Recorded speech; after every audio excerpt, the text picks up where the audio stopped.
अस्सलाम वालेकुम। हमने स्ट्रोक का टॉपिक स्टार्ट किया था और उसमें हम डिस्कस कर रहे थे aetiology of ischaemic stroke means causes of ischaemic stroke. उसमें हमने डिस्कस कर लिया था आर्टीरियो वेनस मालफॉर्मेशन तक।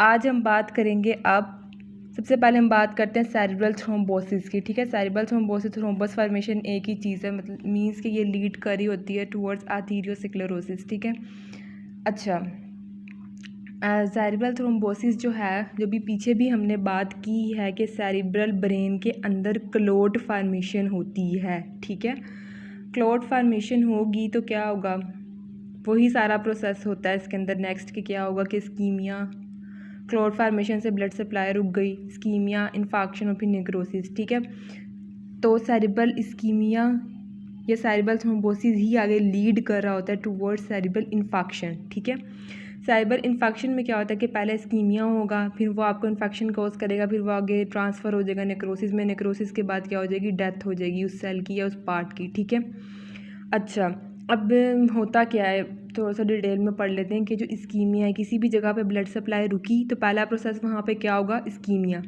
इस्कीमिया के बाद अगर इस्कीमिया ज़्यादा देर तक वहाँ पे प्रिवेल करेगा तो क्या होगा, वहाँ पे सेल्स की डेथ स्टार्ट हो जाएगी। डेथ स्टार्ट होने की वजह से इस्कीमिया आगे ट्रांसफ़र हो जाएगा इन्फेक्शन में। बेसिकली इस्कीमिया होता क्या है, इस्कीमिया का मतलब ये होता है कि वो पार्ट अभी अलाइव है लेकिन वहाँ पे ऑक्सीजन की सप्लाई कम है। ठीक है, मींस अभी वो पार्ट डेड नहीं हुआ, वो सिर्फ वहाँ पे सिम्टम्स दे रहा है।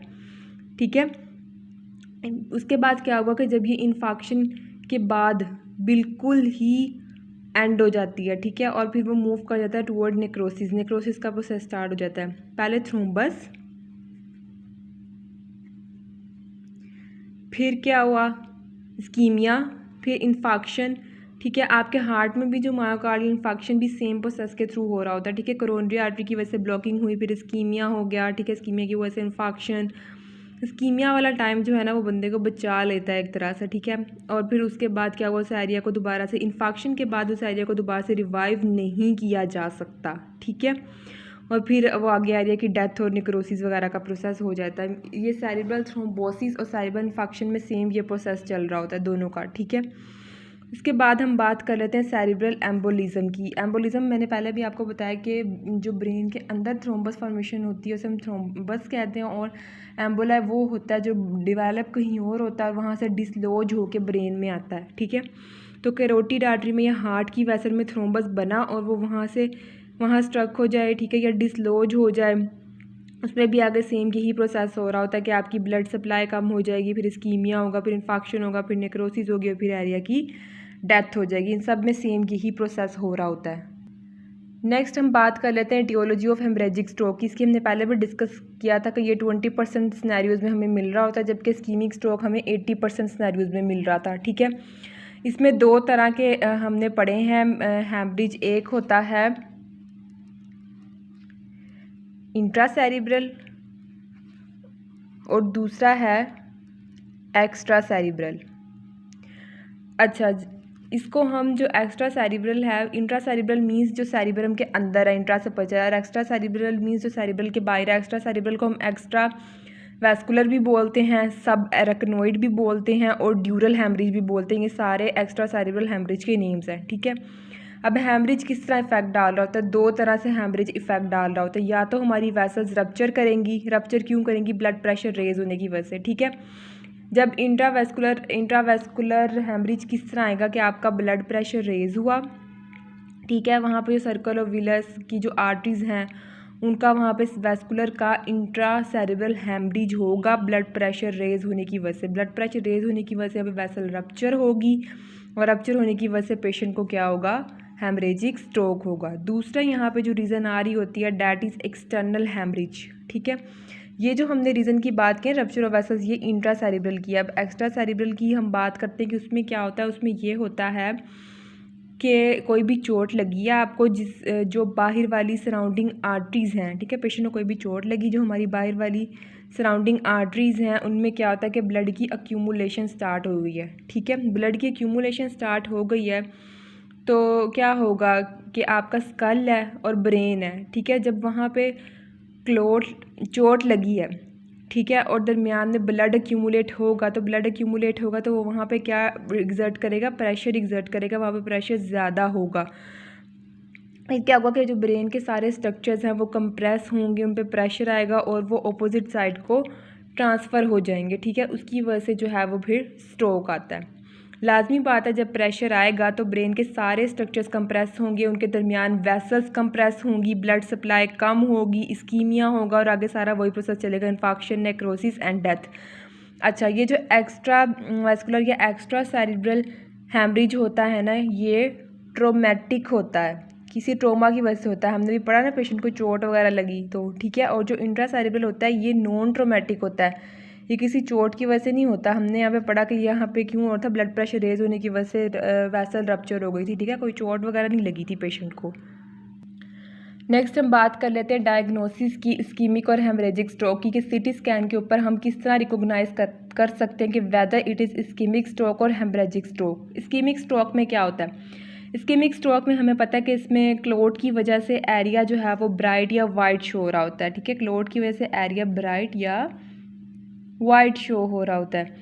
और इसमें क्या होता है कि हेमरेजिक स्ट्रोक में हेमरेज की वजह से ब्लड लीक हो रहा होता है, तो सारा हमें पता है वहाँ पे वेंट्रिकल्स प्रेजेंट होते हैं, तो ब्लड लीक होगा तो वो प्रेशर एग्जर्ट करेगा, प्रेशर डालेगा तो सारे स्ट्रक्चर्स ऑपोजिट साइड पे मूव हो जाएंगे। तो इस्कीमिक स्ट्रोक में हमें सीटी स्कैन पे देखने को मिलेगा कि स्ट्रक्चर्स अपनी जगह पर ही मौजूद हैं, लेकिन हेमरेजिक स्ट्रोक के अंदर प्रेशर की वजह से ब्लड लीक हो रहा है, प्रेशर एग्जर्ट कर रहा है, तो स्ट्रक्चर्स जो हैं वो मिड लाइन की तरफ डिस्प्लेस हुए होंगे, अपनी जगह पर हमें मौजूद नहीं नज़र आएंगे और मेजर एरिया इन्वॉल्व हो रहा होगा। इस तरह हम डिफ्रेंशिएट कर सकते हैं इस्कीमिक स्ट्रोक को हेमरेजिक स्ट्रोक से।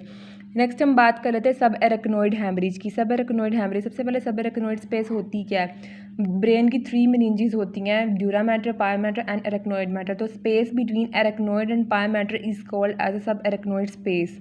ठीक है, इसमें जो मेजर कॉज बन रही थी वो एनोरिज्म है, और एनोरिज्म की भी अगर टाइप्स की बात करें तो सेकुलर एनोरिज्म या बैरी एनोरिज्म जो हमने पढ़ा था, जो वेसल की एक साइड को इन्वॉल्व कर रहा होता है, वो इसमें मेन कॉज बन रहा होता है। ठीक है, और इसका मसला क्या आता है कि इसमें वेसल रप्चर हो सकती है, तो हैमरेज कोज होगा। ठीक है, मोस्टली ये ट्रोमेटिक होता है, कोई चीज़ हिट करेगी तो ब्लीडिंग स्टार्ट होगी। नेक्स्ट हम बात कर लेते हैं रिस्क फैक्टर्स ऑफ स्ट्रोक की। हाइपरटेंशन रिस्क फैक्टर है जो 70% केसेस में इन्वॉल्व हो रहा था, डायबिटीज़ 15% केसेस में, कंजेस्टिव हार्ट डिजीज़ 15% केसेस में, कोरोनरी आर्टरी डिजीज़ 30% केसेस में। ये सारे रिस्क फैक्टर्स हैं और आगे इनकी रेशो बताई हुई कि कितना परसेंट ये इन्वॉल्व करते हैं। Peripheral arterial disease 30%। फिर है हाइपरलिपिडेमियाज। हाइपरलिपिडेमियाज क्या होते हैं, हाइपरलिपिडेमियाज एलिवेटेड टोटल ब्लड कोलेस्ट्रोल। ठीक है, इसमें क्या होता है कि नॉर्मली हमारी बॉडी में क्या होना चाहिए कि जो लो डेंसिटी लिपो प्रोटीन्स हैं वो हमारी बॉडी में लो ही होने चाहिए, और जो हाई डेंसिटी लिपोप्रोटीन्स हैं वो हमारी बॉडी में हाई ही होने चाहिए। ठीक है, कुछ बच्चों को कन्फ्यूजन होती है कि कौन से हाई हो कौन से लो, तो आपने नेम से याद रखना है कि लो डेंसिटी लिपोप्रोटीन्स हमारी बॉडी में लो ही होनी चाहिए, नॉर्मली की बात कर रही हूँ, नॉर्मल। और हाई डेंसिटी लिपोप्रोटीन्स हमारी बॉडी में हाई ही होने चाहिए। ठीक है, अब होता क्या है हाइपरलिपिडेमियाज में, जाहिर सी बात है नाम से पता है हमारी बॉडी में ये वाले लो डेंसिटी लिपोप्रोटीन्स हाई होंगे, बहुत ज़्यादा इनकी वजह से एथेरोस्क्लेरोसिस होगी बॉडी में। ठीक है, बिकॉज ये जो लो डेंसिटी लिपोप्रोटीन्स हैं ये ही ऑक्सीडाइज होकर वेसल्स के साथ स्टिक कर रहे होते हैं। ठीक है, तो ट्राइग्लिसराइड्स भी होते हैं जो इन्वॉल्व हो रहे होते हैं एथेरोस्क्लेरोसिस के अंदर, वो मोस्टली फ्रीली फ्लोट कर रहे होते हैं, वो भी मसला करते हैं। ठीक है, खून को गाढ़ा कर देते हैं, बट वो आपको एलडीएल जितना मसला नहीं करते। इसके अलावा अगर कार्डिक सर्जरी हुई है तो बाईपास और कैबेज वगैरह आ जाता है। नेक्स्ट हम बात करते हैं टीआई, ट्रांजिएंट इस्कीमिक अटैक। ये जिस बंदे को होता है ना उसके अंदर चांसेस होते हैं कि उसको मेजर स्ट्रोक होने के बहुत ज़्यादा चांसेस हैं। ठीक है, इसलिए उसको बहुत ज़्यादा केयर की ज़रूरत है और उसको टाइमली मैनेज करना बहुत ज़्यादा ज़रूरी है, क्योंकि उस पर्सन को नेक्स्ट मेजर स्ट्रोक होने के बहुत ज़्यादा चांसेस होते हैं जिसको ट्रांजिएंट इस्कीमिक अटैक हुआ है। नेक्स्ट हम बात करते हैं प्रिवेंशन ऑफ स्ट्रोक। उसमें हमें पता है इन सब चीज़ों को हमने कंट्रोल करना है जो इसकी काज बन रही हैं, जैसे ब्लड प्रेशर हाई हो तो वेसल रप्चर हो रही थी तो हमने बीपी कंट्रोल करना है, डाइट में कोलेस्ट्रॉल लिपिड्स कम देनी है, ख़त्म कर देनी है ताकि पेशेंट एथेरोस्क्लेरोसिस की तरफ मूव ना करे, वेट लॉस करना है, स्मोकिंग ख़त्म करवा देनी है उसकी। ठीक है, उसको फिज़िकली एक्टिव करना है और इफेक्टिव डिजीज़ मैनेजमेंट करनी है।